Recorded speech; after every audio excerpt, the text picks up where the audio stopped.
Whether you're a student in the classroom or a professional in the meeting room or a job seeker in an interview, you probably would have had moments where you froze and you held back thinking, what if I sound stupid? Let's get something straight.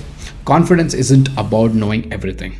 It's all about trusting what you know and speaking with conviction. You don't really need to wait until you are the smartest person in the room. You just need to believe your perspective has value. So here are some of the reasons why you actually back out yourself in speaking confidently and with conviction. Today, let's see what are the causes for it and let's see how to fix it. So first and foremost thing we all encounter is thinking about others. We constantly think that what others think about us when we speak out and when we share our perspective or when we share our ideas. Even though it is really good and you know it's a gold, but you always end up thinking, what if other judge me based on whatever I say? We've all been there, right? Most of the times you want to say something, but you freeze. You worry about judgment. Maybe it's fear of sounding dumb. Maybe interrupting someone who's more experienced and saying something more obvious. But here's the truth. Most people don't care about others in the room. So they're not analyzing you or they're not trying to read in between the lines what you say. They're focused on themselves.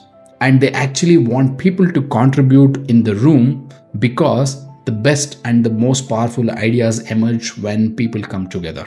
It's not about how people perfectly put across their thoughts or ideas. It's all about the sharing of ideas and perspectives. That's how the ideas are actually built. So how to fix it? The first and foremost thing is flip the mindset. Instead of thinking, what if I sound dumb? Think my perspective might help someone in this room or outside of it, right? Tune into your message. The value is in the message and the conviction that you provide to the message that you want to share. It's not about how perfectly you will be saying out your perspective or your thoughts. So imagine about what value that your idea could bring into the topic or the discussion, and that's exactly what you need to communicate. And remind yourself, if I don't speak up, I'm robbing the room of a potential helpful insight. The next most common fear that most of us have in speaking with conviction is you don't feel like you sound smart. When you say something out loud or when you share your perspective, you are afraid you don't sound smart enough. You might worry, I don't know enough. I'm still figuring things out. But guess what? Everyone else is. In the same room, in the same presence of yours, everyone else is still figuring things out just like you. You don't really need to sound like an encyclopedia always. Speak from your experience. This brings more freshness and more relatability to the idea or the perspective that you bring to the table. Let's see how to fix this problem. Use phrases like, from my experience or from what I have seen or as far as I know in every perspective or in every sharing of the idea that you bring into the table. So this feels like to the audience that you don't really claiming to be an expert, but you are sharing some valuable insights or sharing some valuable perspective of yours, right? These show thoughtful insight without claiming to be an expert. And also the audience feels like this is more relatable and this is coming out of an experience, right? So that is the thought that they need to get, and that is the thought that they really need to synchronize with you. So keep it simple. Confidence is clarity, not the complexity. A sharp one-liner beats a ramble every time. Own your perspective. Even partial knowledge has power when delivered with conviction. We've seen greatest and many good ideas have been achieved just by having a little conviction in their head. And the next issue that we all face is intimidation, right? So you might not feel so confident when people are around, when you might not feel so confident to raise your voice or to speak up with confidence amongst others who are quite, experienced or non-experienced. It doesn't really matter. When you have a stage fear, you experience and you are intimidated by others in the room. Someone who is more confident than you might sound smooth, might sound confident, might sound experienced, and suddenly that makes you feel small in the room. But remember,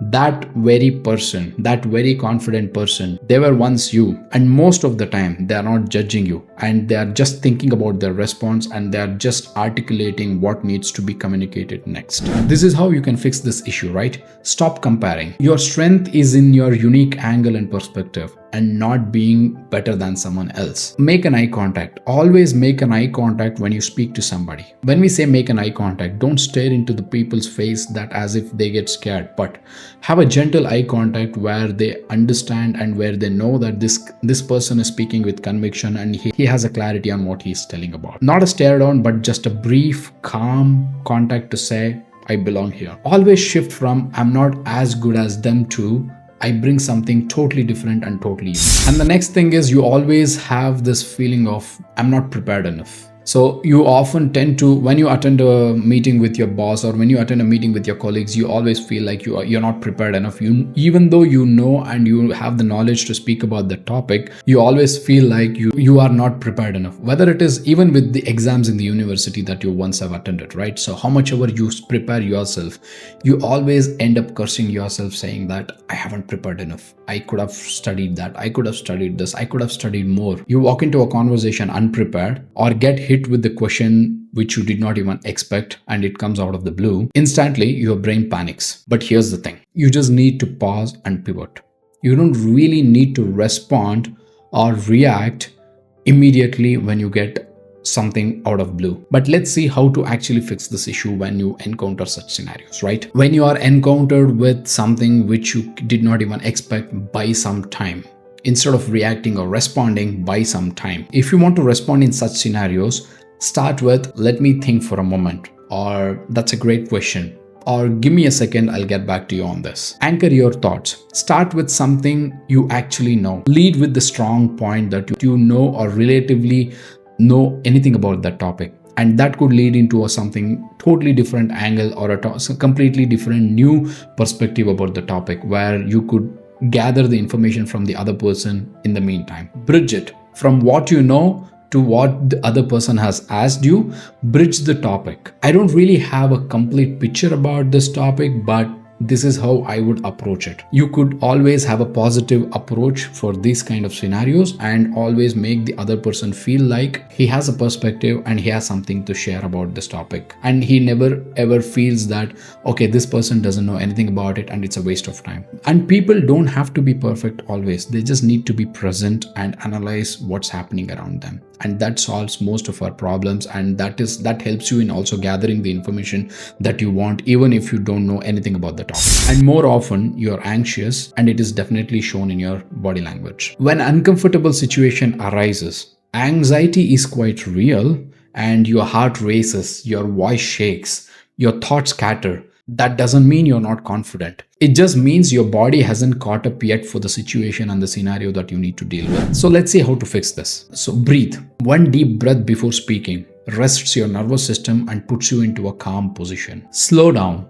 Speak slower than your mind wants to. It makes you more grounded and gives you space to think. Slowing down and pacing down our speaking style will always have a better clarity for the people to understand, and also it'll help you to improve your processing time. Power pose. Imagine you're speaking like this. You have always given the opposite person the feeling that you're not confident in this topic. Instead of that, shoulder back, spine straight, head up. Confident posture will always tell the other person this guy has something to share. And a confident posture always tells your brain, we are okay. We covered this. We got this. Confidence is not the action of nerves. It's action despite them. Your body language works against you. So your body language is so important that more often than not, we don't give attention to the body language when we speak to someone else, right? You could be saying all the right things, but if your arms are crossed, if your eyes dart around, or you mumble, the message gets lost. Your body is part of your message.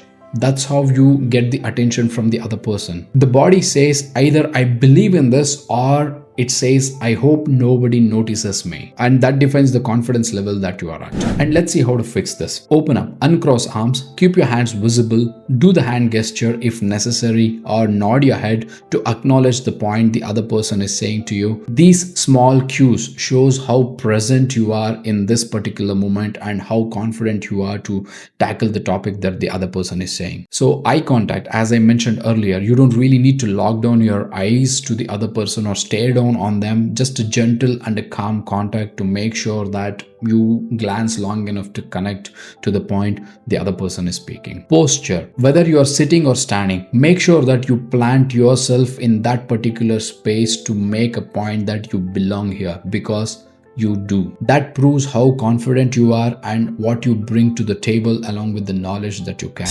This last one is tricky, right? You don't know enough about the topic. You always feel like you don't know enough about the topic. You are in a conversation and the topic goes somewhere totally unfamiliar and you freeze and you start to think, I'm really quite not sure what to pitch into this particular topic because I have nothing else to say and I have nothing useful to say. But even here, you can still stay in the game if you want to. It's not like you are nosing around the topic, but if it belongs to you and if you see the relevance, you can still stay in the game. Let's see how to fix that and let's see how you could feel like you belong into that topic. The first and foremost thing that you need to do in such situation is to admit it with grace. I'm not familiar with that. Could you please share more insights about it, or could you please share more information about this topic? I could try and grab some information and share my perspectives after that. This shows curiosity and not ignorance, so that you could avoid speaking something which is not quite relevant to the topic and you still pose your curiosity so that anybody in the group or anybody in the audience, they would definitely tell you that what this topic is all about, or they would even give a hint on what this topic is all about, right? Ask instead of answering. In such situations, always questioning is important.